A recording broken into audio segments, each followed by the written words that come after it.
welcome to the members of our virtual audience. It's a pleasure this evening to be on stage with best-selling author and, as you just heard, officially designated by the U.S. Army mad scientist Peter Singer to discuss his newest book, Burn-In, which is, as I described for a blurb, a fantastic, compelling, and authoritative look into the future. A future that is equal parts amazing and terrifying. With Burn-In, Peter Singer and August Cole established themselves both as masters of the techno-thriller and as scientifically grounded futurists. Woven into their riveting page-turning tale of a brilliant FBI agent's future hunt for a diabolically clever, tech-savvy criminal are important lessons about the extremely difficult issues that lie ahead surrounding the use of artificial intelligence, robotics, augmented reality, and ubiquitous surveillance. It is a terrific read. So congratulations, Peter, and welcome to the virtual stage of the 92nd Street Y.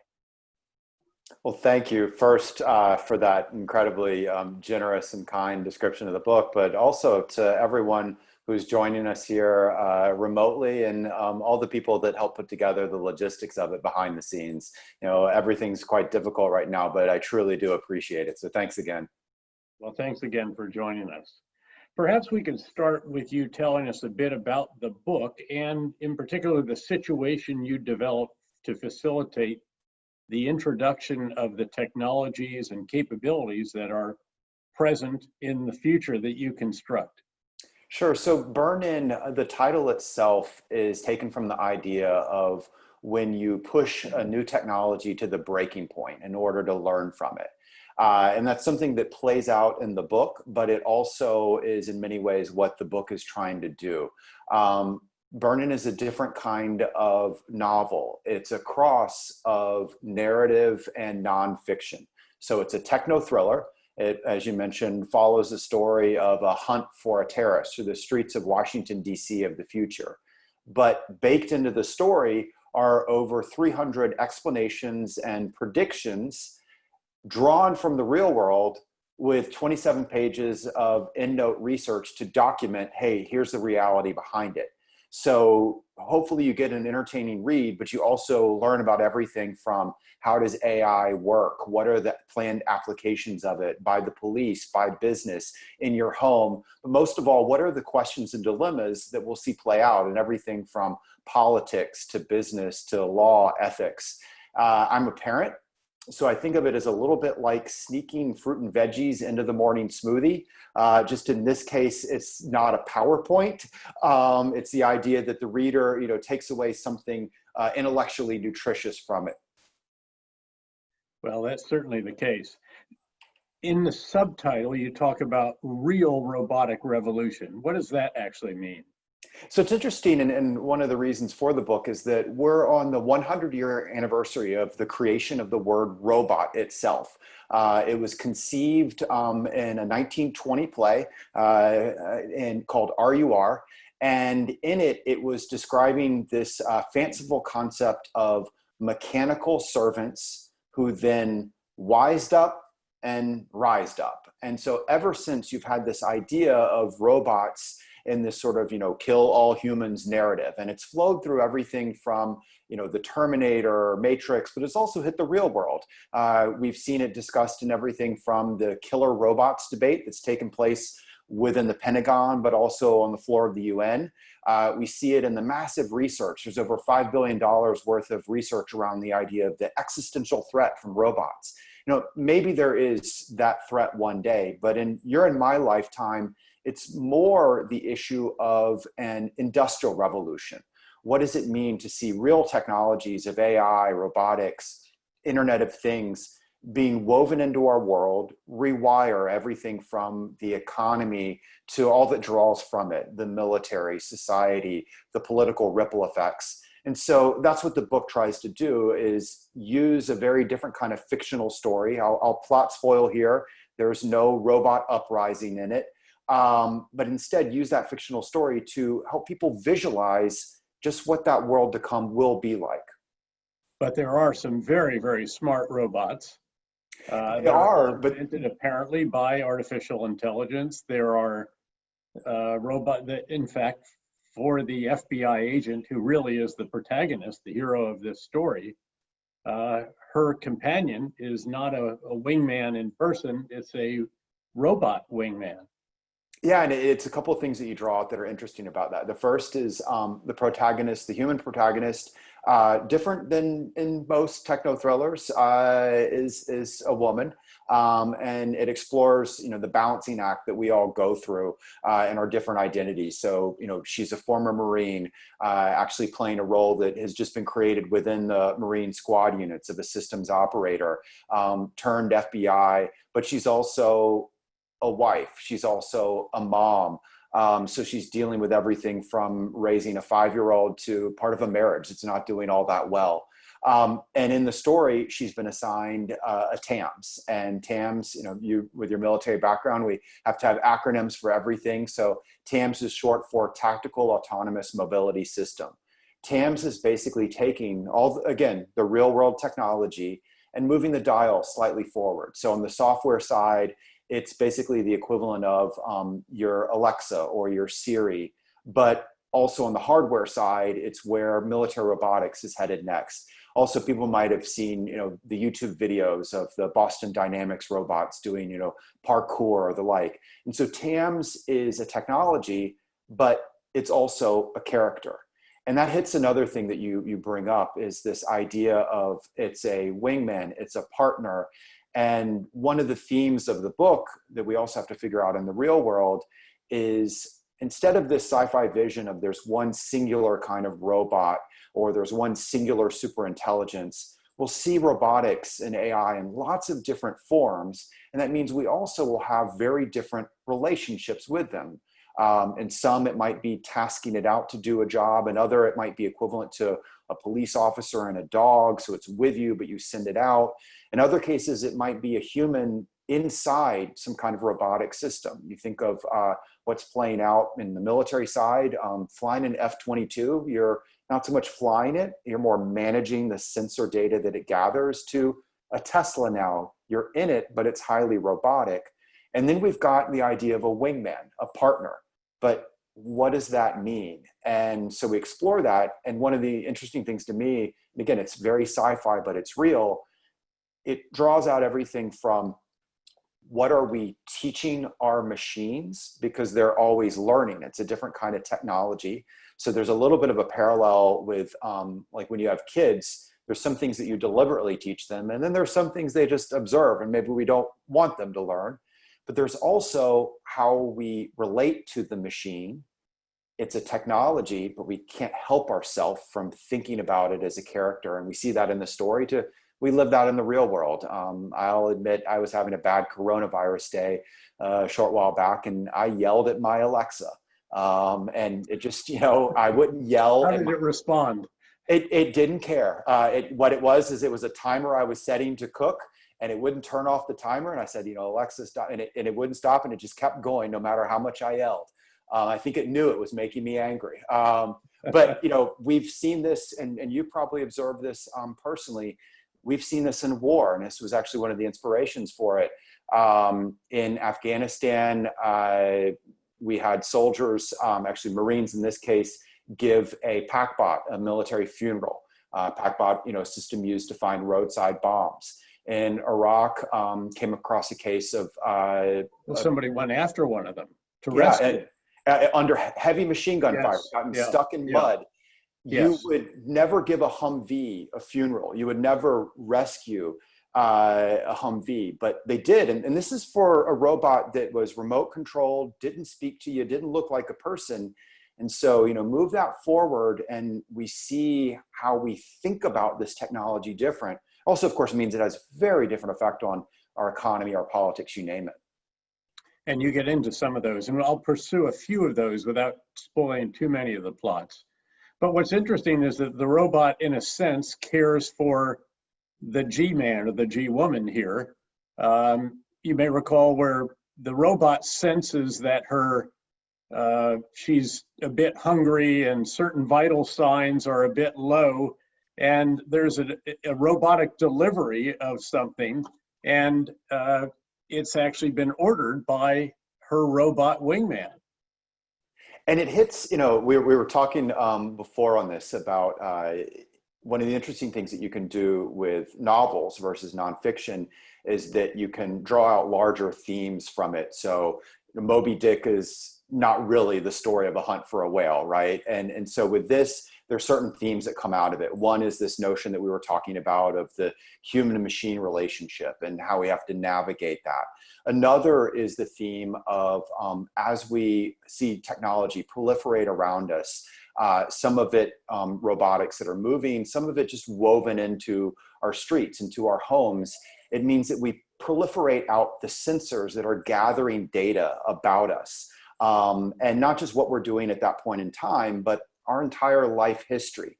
And that opens up all sorts of different possibilities and, you know, convenience in your home, business savings, policing. It also opens up some really disturbing questions of, for example, privacy. And the difference now is not just the sheer amount of data that's being collected on you, you know, what you're seeing, face recognition, which can also is moving into being able to detect mood, what you bought, how a person stands, their health history, you name it. But with AI, you can not just bring all that different data together, you can start to predict the action and even influence the action. So it's not just, oh, I observed that you're hungry. It's, I've ordered this for you. You would want it. But is it that actually you wanted that specific, you know, latte, or was it because, hey, that's what the company that had access to that data was pushing to you? There's a corporate version of what we've seen play out on social media, where, you know, you can influence people's behavior, even their votes, in ways that are obvious to them, but also in subtle ways that they may not be aware of. Now, the hero of the story also has these virtual recognition or AR glasses that she wears, which everyone wears, except when they get overwhelmed. Tell a little bit about what is being projected on there and the flood of information Absolutely, yeah. that is flowing to these glasses. And that's, you know, it seems science fiction, the idea of wearing glasses, they're called augmented reality, that project data on top of them. And some people might go, oh, you mean like Google Glass, but that didn't work out. You know, at Apple, the number 2 spending there, number 1 is on iPhones in terms of research and development. Number 2 is on augmented reality glasses. Same thing at Google. They've signed partnerships with very trendy glasses corporations, Warby Parker and the like. 2, we've seen military versions of this, firefighting versions of it. US military signed a contract for one, Israeli military, you name it. And so the idea is that rather than looking down at a screen, your phone, your tablet, you can view the world with something projected onto it. And that might be anything from directions, where to go, or it might be woven in with face recognition data. There's been a version of this that when you meet someone, it recognizes them and will pop their name. And then of course, then it can pop up not just their name, but do they have a criminal history, or what is their favorite sports team? It might be ads that pop up when you are geolocated, when you go into a certain area. Now, we can again see the positives of that, but it also is, you know, one of the other themes of the book is how there's a very fine line between utopian and dystopian views. So that scene that you're referencing that takes place in Union Station, it's a train station in DC. We see the character enter and there's all sorts of data popping, but their job there is to find a terrorist in a crowd. And they are being given face recognition data, criminal history data of everyone. It's great. It's more than someone has right now. It's also disturbing when you think about that amount of data that is available of people's background. But it also leads to a problem that a lot of people, particularly in the military, but also just leading our lives, feel information overload. It's like sipping from a fire hose. And so it's the difference between data and useful information. Now, the irony of that is that our answer to all of this data being collected is actually more AI, that it will sift through it and tell you what's important or not. And that leads to another problem called algorithmic bias. And algorithmic bias is, a complex term most people are not going to read an academic white paper on, but we can illustrate that through the scene, which is basically that the machine steers you to something, it biases you in a certain direction that may not be the actual truth. So it may steer you to take a route that's not actually the quickest way, or it may identify someone as a person of interest, maybe based on racial or ethnic background. We've already seen real world versions of this. For example, there was a system, an AI system that was used to screen for who should get bank loans. And it was screening out African Americans. No one told it to be racist. It was just a mix of a bad model and bad data, but the outcome was something that was racist. And so again, we can see these issues popping up in everything from algorithmic biases popped up in military targeting software to banking. So it's something that we have to understand, and also we're going to be dealing with as long as we're using AI to come.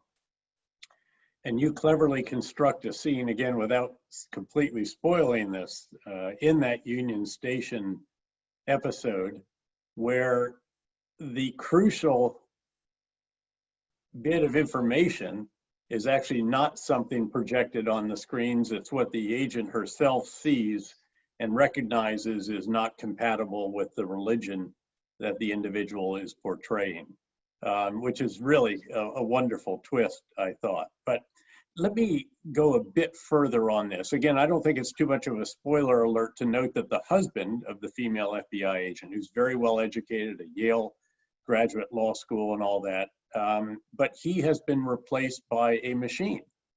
And in another episode, factory workers in some parts of the US are essentially rioting over being replaced by robots and damaging the assembly line. Tell us a bit about that aspect of the book, and as you lay that out. It's a great area because it shows, I think, the value of this mix of narrative and nonfiction and how it can carry across. So for the book, we conducted all sorts of research. We, for example, gathered every single report on job automation projections that we could find. And, they ranged from 70-page studies to white papers, you name it, from groups that range from Oxford University to the World Bank to McKinsey Consulting and PricewaterhouseCoopers. And you get this Excel spreadsheet of around 1,300 of these projections of what it's going to do to overall jobs, to specific jobs. Yeah. Now, one of the things that comes out of that is it tells a story of not just, massive economic transition that's already playing out right now. For example, 85% of the job loss in manufacturing over the last 20 years was from automation. And that's from older robotics. You think about what's moving forward, but it also shows that it's different than what people think of in automation. It's just assembly line work or truck drivers, blue collar. Actually, there's a number of other careers that'll be hit. And one, for example, is contract law. Contract law is a very lucrative field. And yet it's one that's going to see massive reductions because of automation. Now, what's interesting is I feel like we make that real, not through carrying over that data from an Excel spreadsheet, but through this character of her husband, who, as you mentioned, he's been bottomated. He's working from home, doing gig work. Oh, by the way, something very relevant to what we all kind of feel right now. And that new life is changing his marriage. It's changing the way he parents. It's changing his politics. And so to me, telling it through the story of that character makes it real, strangely enough, through fiction. Another area that you mentioned is this idea of broader ripple effects in the politics. Every time you have a new industrial revolution, you sometimes get new politics, new ideologies. We saw that in the last industrial revolution. We saw, the rise of fascism. We saw communism. there was also a movement called the Luddites, which were people who in the 1800s carried out, we would now call it an insurgency in modern day terms. They assassinated factory owners. They carried out roadside ambushes. Actually, it's an interesting little historic fact. More of the British Army was deployed to fight the Luddites than to fight the entire US military in the War of 1812. So in kind of a strategic framework, the British cared more about the Luddites than us. And so again, we should not be surprised. I'm not saying, we'll see this insurgency-like thing, but what I'm getting at is every time you see disruptive change, you see ripple effects on it. I think what we feel right now is we're in America that's more divided than ever, politically, economically, you name it. And so it makes dealing with these changes so much more difficult. Now, and indeed, your book does paint some dark scenes of life in the future. But in truth, as you just noted, it feels a bit dark out there right now. Can you speak a bit to the role that dystopian fiction plays in times like this? Sure, and but I don't want to lose the opportunity to pick your brain as well on what you're seeing out there Sure. and observations of that too. I'm not going to let you escape on that. For myself, look, there's a larger mix of sadness, concern, anger at what we see playing out. I have family members who are members of St. John's Church. I've gone to weddings and funerals there, and to see it become a political prop in that way, it was incredibly disturbing to them and disturbing to me personally. My office is one block from there. But there's a larger discussion around, in this time of dystopia, there is an irony that I actually think we need dystopian fiction more than ever. And it's not just me who thinks that. We're strangely enough seeing sales surge in bookstores of old classics to new ones. You see everything from Camus' the Plague, its sales went up, to Lawrence Wright's book on pandemics. And I think the reason is not just because of escapism. I mean, we can plot spoil right now. There is no pandemic in Burn-In, so people can read it and escape that way. But I also think it's because of the educational value of it. You think about the classic role of Sinclair Lewis's It Can't Happen Here. You think about Margaret Atwood's work. They are warnings of just how bad things can get if action is not taken. For us, we've got this mix of nonfiction research in, so we explored everything from, there are certain types of cyber attacks that happen that if we don't act, they could happen, and they are real. We have the footnote to show it. There's these political trends that we were talking about. I think what's concerning to me is there's moments in it that seemed far off in the future and we did not have a footnote, and yet we have one now if we want. There's a scene in the book where the characters go to the White House, and in the future, the perimeter of the White House has been extended out a city block, and there's a high fence. That happened already. There's another scene in the book. I thought it would paint a very dystopian, iconic image of riot police at the base of the Lincoln Memorial. That iconic image has become real. And so again, I think that value of this kind of literature is to say, look, these are the nightmare scenarios, and hopefully also point to, we need to act to keep them in that space. I would add one other thing. It's strange, but every novelist, including of dystopian fiction, we're optimists at heart.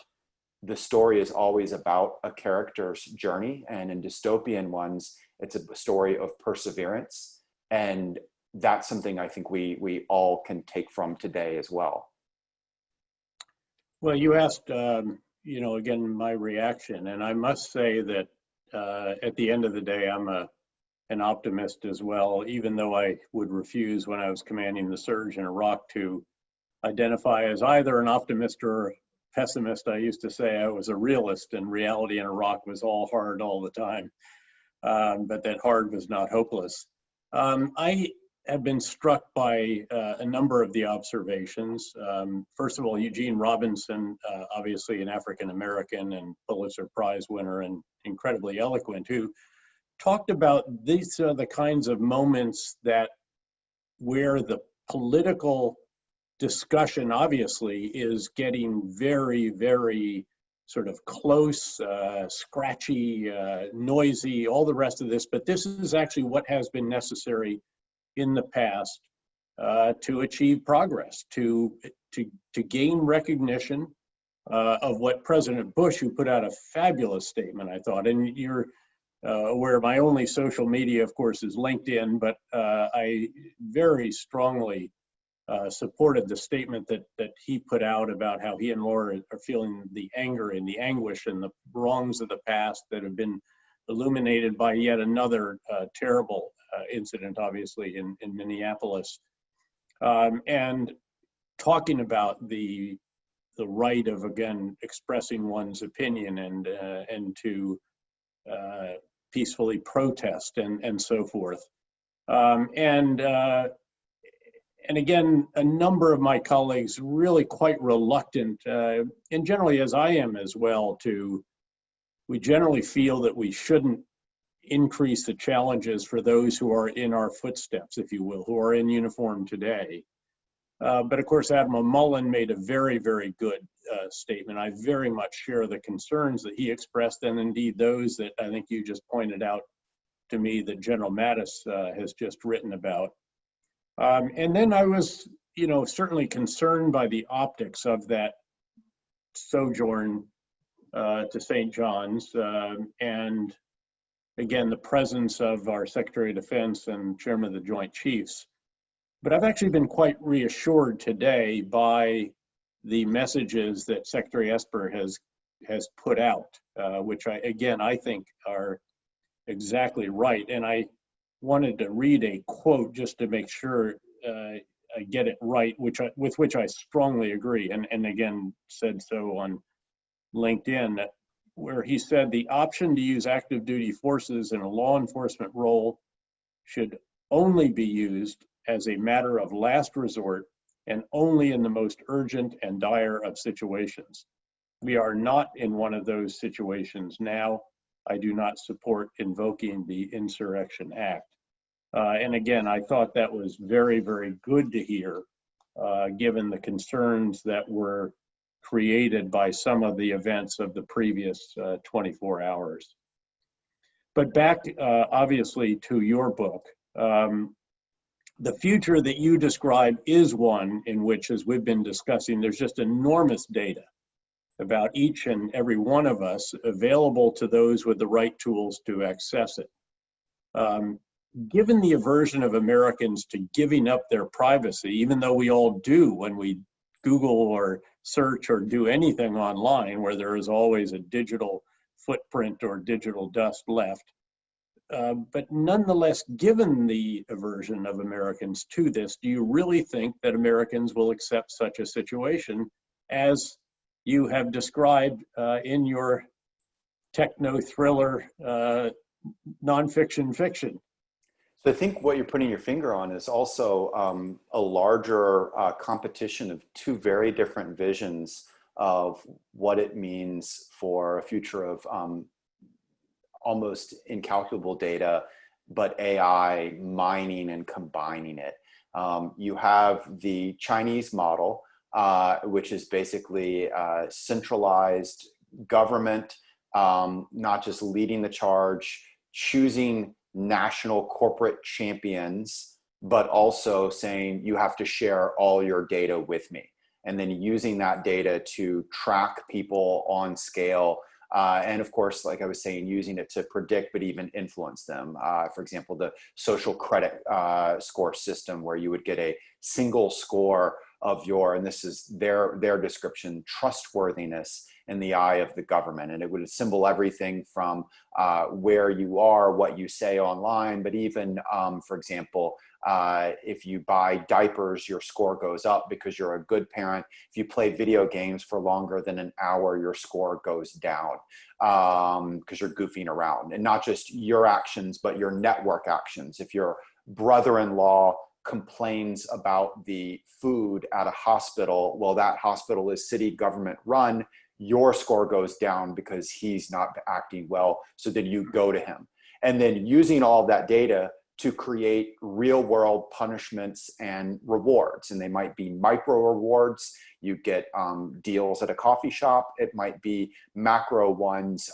We've seen everything from you're not allowed to get a bed on certain trains, overnight trains, if you don't have a good score, to it's even being woven into internet dating. You will not get matched with someone who is attractive if you don't have a good score in the eyes of the government. That is one view. We then have the US view, and the US view has this sort of, it's not centralized, but somewhat corporatized. So you have all of this same amount of data being gathered, whether you're playing video games, whether you're buying diapers, what you're saying about the food online. But that data is, some of it is in the hands of government, some of it is in the hands of different private sector actors. It also differs where you are geographically. So, you know, we use this tour of the character. You go into one place and the government might have face recognition software available to it. In others, it will just be the corporation that has the face recognition software going.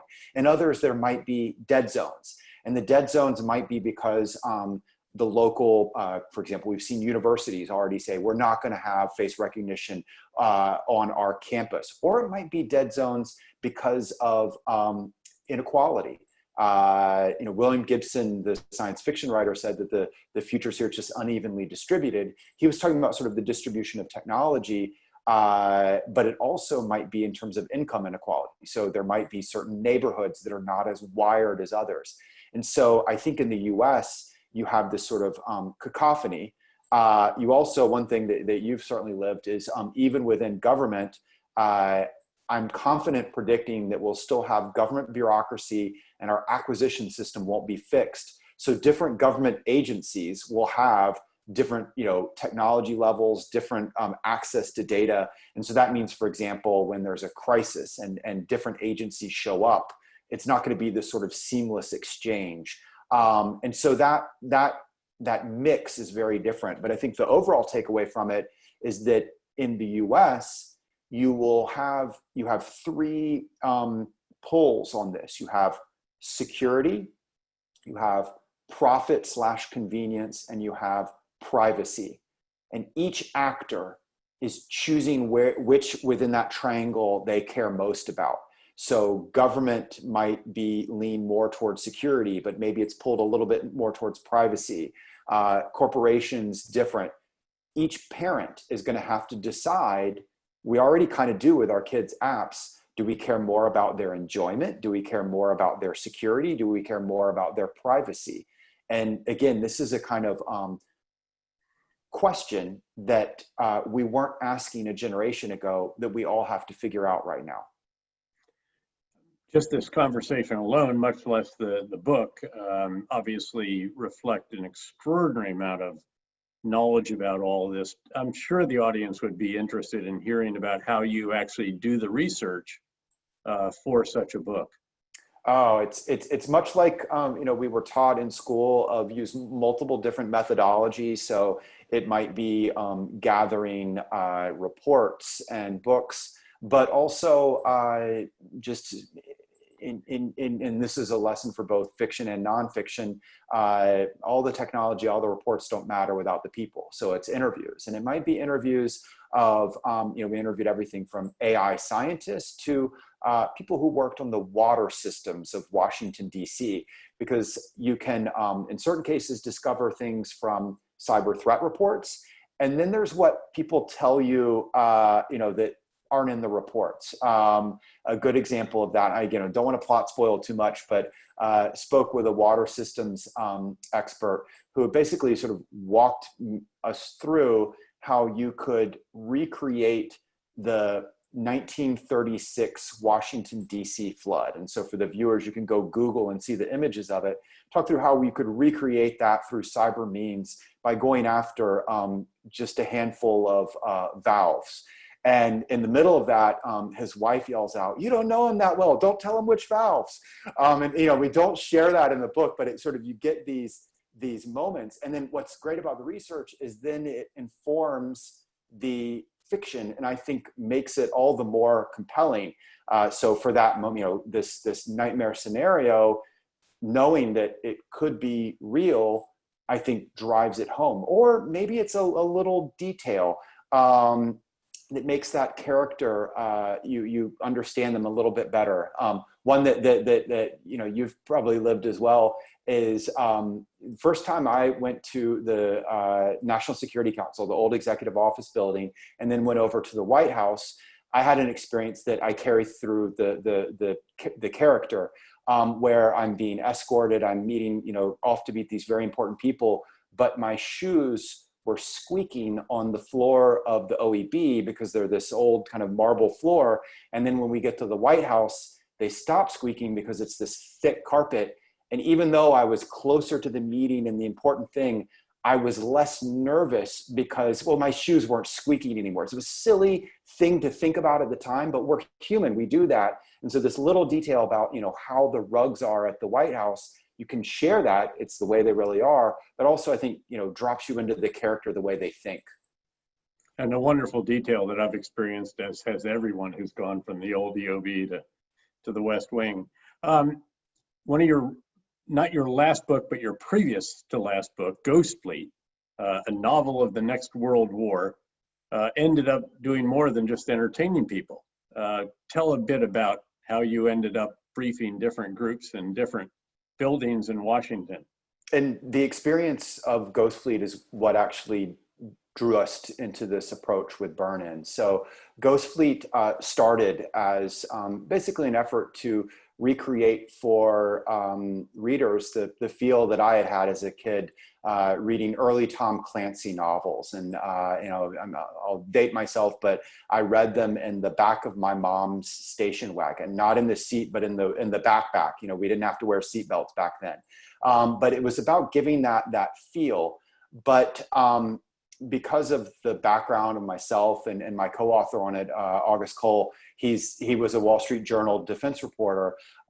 We infused it with all of the things that we'd seen in the world around us. And we interviewed, Navy fighter pilots and ship captains and name it.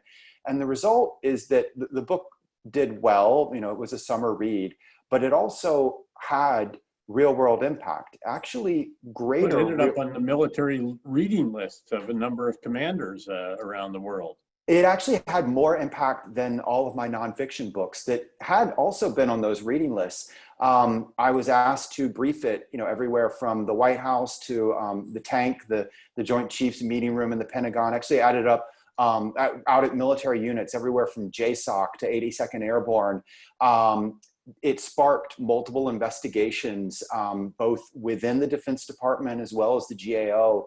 The Navy even named a $3.6 billion program Ghost Fleet. Now they gave me $0 for it, but this idea that you could have this kind of influence, and I think it goes back to what we were talking about the power of narrative, walking in someone else's shoes, carrying across complex topics.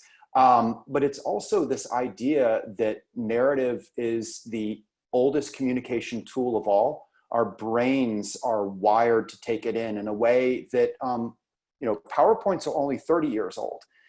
So it's not just how we take it in, we also want to share a good book in a way that we don't a good Excel spreadsheet or a good white paper.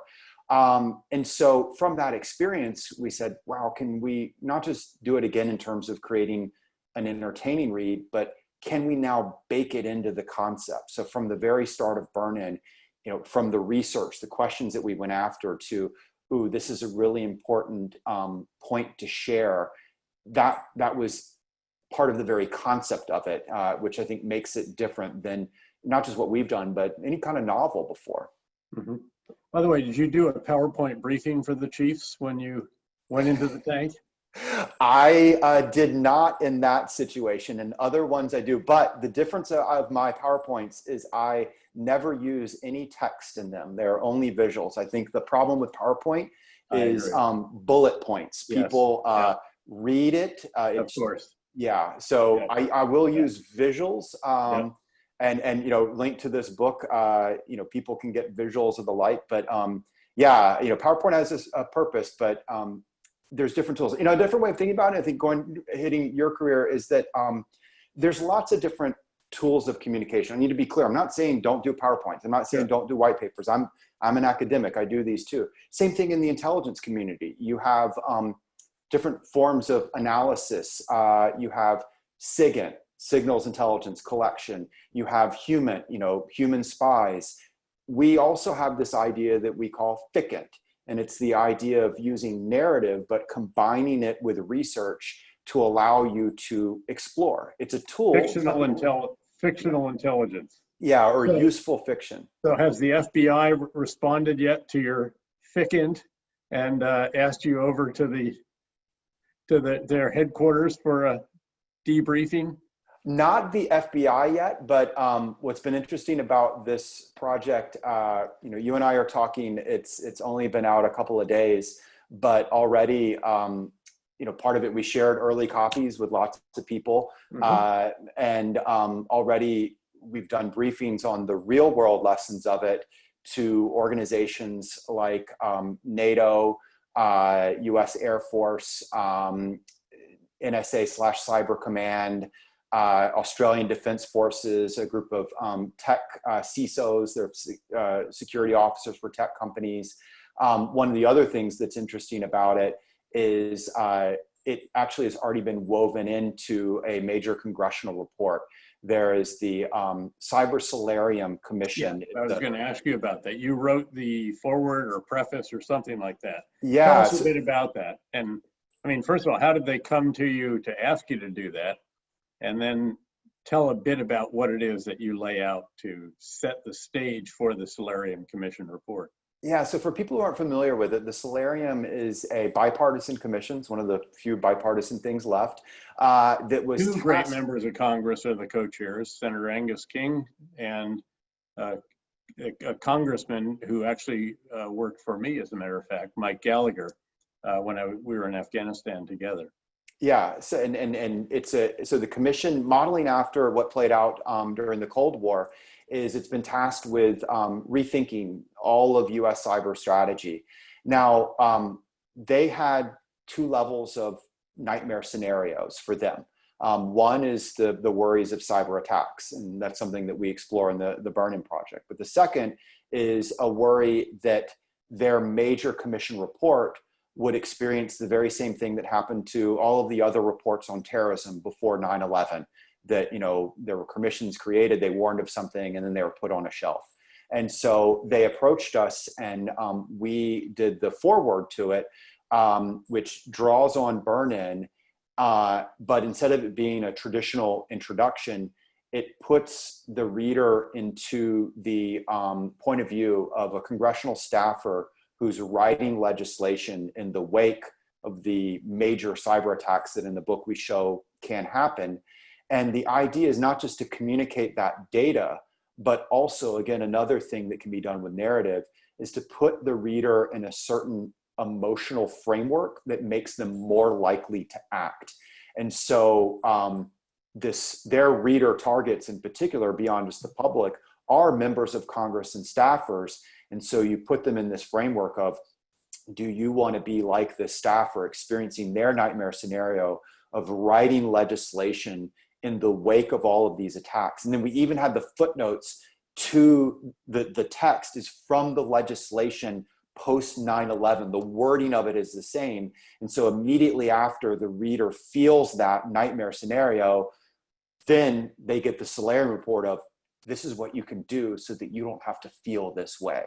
And again, it comes back to that notion of trying to inform, but also impel action in a different kind of way. Mm-hmm. Now, you wrote this book, of course, with a co-author, with August Cole, as you did with Ghost Fleet.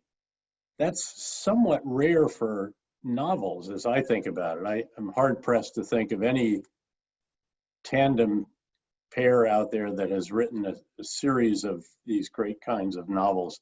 How did you happen to find each other? What's the process like when the two of you are developing and then writing a book? So we found each other. August was a defense reporter, and I was working on topics on private military contractors back in the day in Iraq, and including some of the things they got involved in, like Abu Ghraib, that they should not have. And so I was a source for August. And Washington, D.C. is actually a pretty small town. So besides that, we kept running into each other on the Orange Line Metro, and we both had kids the same age, and we became friends. Ghost Fleet originated with a project that I'd been noodling at. I shared it with August. He said, "Oh, can I play with it?" So I think it started out as like 40 pages.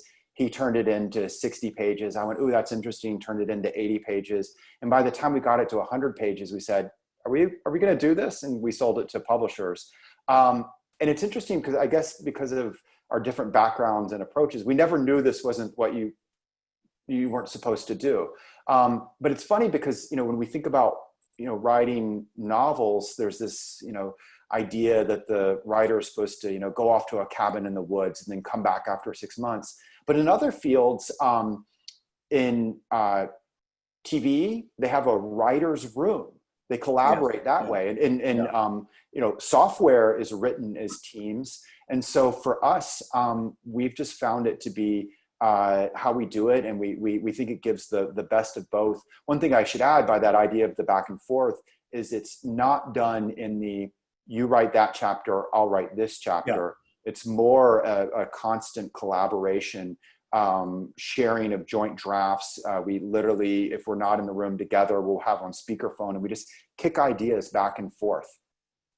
It's funny, the publisher said though, they've had a couple collaborators in the past, not on novels, but on nonfiction. And they said, you guys are the only ones that ended up being better friends at the end. So.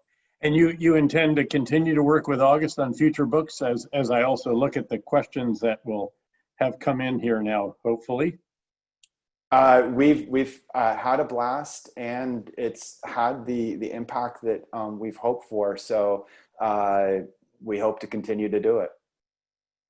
So here are some wonderful questions, actually. How could AI and robotics help our response to the coronavirus pandemic?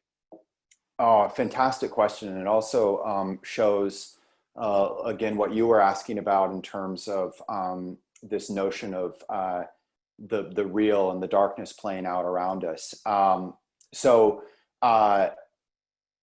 All the trends that Burnin explores were already in motion before this. We have the footnotes to show it. But the pandemic has drastically accelerated them. Yes, of course. Yeah. We have seen it in everything from what we were talking about on remote work to advances in telemedicine. Yes. We see it also in application to AI surveillance. And one of the issues of doing a better job of social distancing is going to happen through that and tracking. We see it in medical breakthroughs. They're interested enough using AI not only to come up with new treatments and hopefully vaccines, but also one of the more interesting areas is it's going back through all the old medical data to find out if, for example, was there something that was not actually successful against a past disease and was set aside that might work here. So we'll see AI in lots of different powerful ways. It's also, of course, being deployed to, clean everything from subways to, in China, they had a completely robotic hospital. However, just like we were talking about, there's another side to it, where many of the rollout, particularly on the sensor side, raises, as you asked, deep, deep questions of privacy, particularly when we talk about healthcare data. But also when something is rolled out for one purpose, it of course can be used for others. And we've already started to see that, for example, rollout of using it in policing that's been applied in other ways.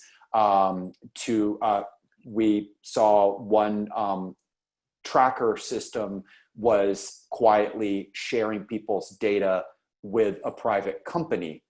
So there was a profit side as well. And so again, the way we think about it is all the issues that Burn-In explores got accelerated, which means also the dilemmas that our characters experience got accelerated. Here's another great one. You wrote a book about the weaponization of social media several years ago. Have we made any headway in combating misinformation, and what role should social medias play? We have a greater awareness of it right now, but unfortunately, the United States is still the nation among the democracies that the other democracies point to of the don't let what happened to them happen to us. And that's not just me saying it. You know, I remember speaking with a Swedish military leader about that. We use you as the example of what not to do. There's still just an incredibly long way to go. And very rapidly, I think and I should be very clear here, it's not just about attacks on elections, democracies. We've seen social media weaponization go after private corporations, just like you see in cybersecurity.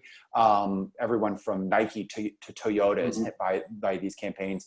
We also, it was a major part of why the pandemic hit greater than it ought to have. They call it the infodemic. Actually, the co-chairs that you mentioned of the Cyber Solarium said that it shows how disinformation online is now a, quote, life and death issue. So real rapidly, what we need in the United States is action by government. We have lots of different activity, but we still do not yet have any government overall strategy for it. And that means there's lots of missing gaps, lack of cohesion, insufficient funding, you name it. There's also a role for the private sector, in particular the platform companies, taking greater responsibility for the fact that they are now not just technology companies, they are media companies now. They're in fact the most powerful media companies that have ever existed. And that brings a very different set of responsibilities. But finally, you and I, just like in cybersecurity, yes, we created a cyber command. You need good passwords. Same thing here. On social media, we're our own worst enemies. And that's because we don't have very good digital literacy. And that swings back to the government role. There's a need to teach digital literacy in our schools too. Along with civics. It's part of citizenship now. Yeah, it really should be. How do you consume social media? And I've long felt that social media platforms needed to take much greater responsibility for what has been posted on them. Obviously, in my world, it was often about extremist content that never should have been allowed to stay up there, and has motivated many of the self-recruit kinds of activities that we've seen in the United States.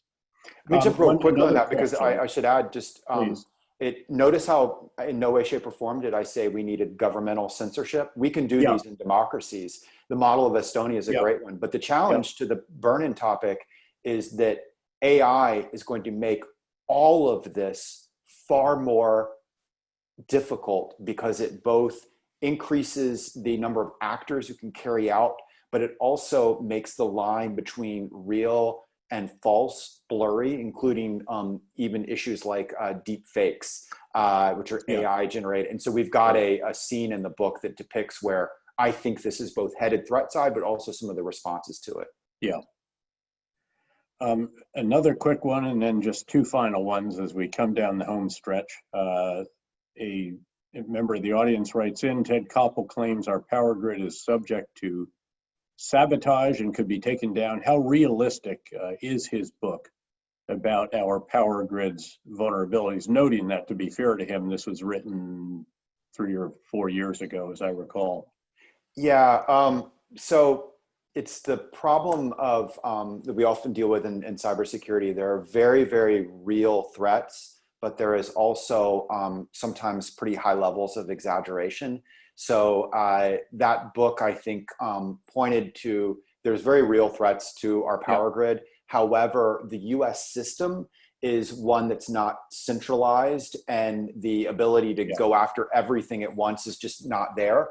More importantly, what we try and communicate in Burn-In is that while the narrative of the power grid going down is, captured the popular imagination, the reality is that critical infrastructure is so much else. And there are many areas that are just as important, but even more vulnerable because of the lack of attention paid to them, to the very market structure of them. So that example of water treatment plants are mostly run by small mom and pop companies or small towns.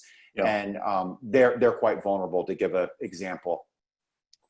And again, as you already alluded to, different systems that might control the level of the Potomac River, as an example. And a real world thing that we saw recently was the Israeli system got hit and they went after the chlorine level. And if anyone believes that, for example, the small towns on the Potomac River have better cybersecurity than the Israeli government, got really bad news for them. So two final ones. First of all, what's it like promoting a book in a time of coronavirus? It is obviously quite different. Obviously there's not a book tour. We do it remotely. I've been trying to reach out to, a wide variety of groups, and talk to everything from nursing homes to high school classes that are, meeting online right now. You've also in that got a very different kind of balancing act. People can't see, but you've got your dog sitting underneath you. I've got kids downstairs. And so I, for example, had to talk to an Army unit, but I had to schedule it around recess, for our home elementary school that we're running right now. But you see, I'm smiling at this because I also realize, we're lucky. Both August and my wife work in healthcare. My wife in telemedicine industry, his wife is a doctor. And so we know kind of the travails of a book launch, and this kind of don't match to what we're seeing out there. But what, we had a choice to hold off. I joke that both James Bond and the Wimpy Kid series decided to push their projects off. Who are we to release it now? But I think it goes back to what you and I were talking about before. We felt one, it already was a gamble of this strange mix. Why not just double down? But two, that because it speaks to certain things that are playing out there right now, but even more so, the world being created by everything playing out there, that we felt we had a responsibility to release it. So, we'll see how the gamble goes. Now, just like any military commander who's in the midst of an ongoing operation, you're always thinking about what is the follow-on mission or the follow-on branch or sequel that you could be asked to execute, or that you might want to execute if the conditions are right. So my question for you then is, of course, what are you considering as the subjects of your next book? I'm smiling because yes, this book does open up the potential of a sequel. However, unlike US government agencies, I've got great ops security. So I will not reveal plot or topic because I feel like that gives a little bit too much away, not just, for the content of it, but I think also reader enjoyment. So I apologize for dodging your question on that. Frankly, right now, I'm juggling launching a tour and, remote, and trying to find where to get paper towels from. But I'm dodging your answering. Well, you've given us a hint, and as a former head of organizations that had highly trained interrogators, I think the idea of a sequel may have some merit, and we may have to pursue that in subsequent engagements. With that, Peter, our time has flown by. This has been wonderful. It was as stimulating as I promised the 92nd Street Y that it would be. I just want to end by saying congratulations again on a really great new book. Thanks so much for discussing it with us this evening. I am sure that the audience now can see why I was so keen to have you on the virtual stage of the great 92nd Street Y. Thanks again very much, Peter. Thank you, everybody, and please stay well.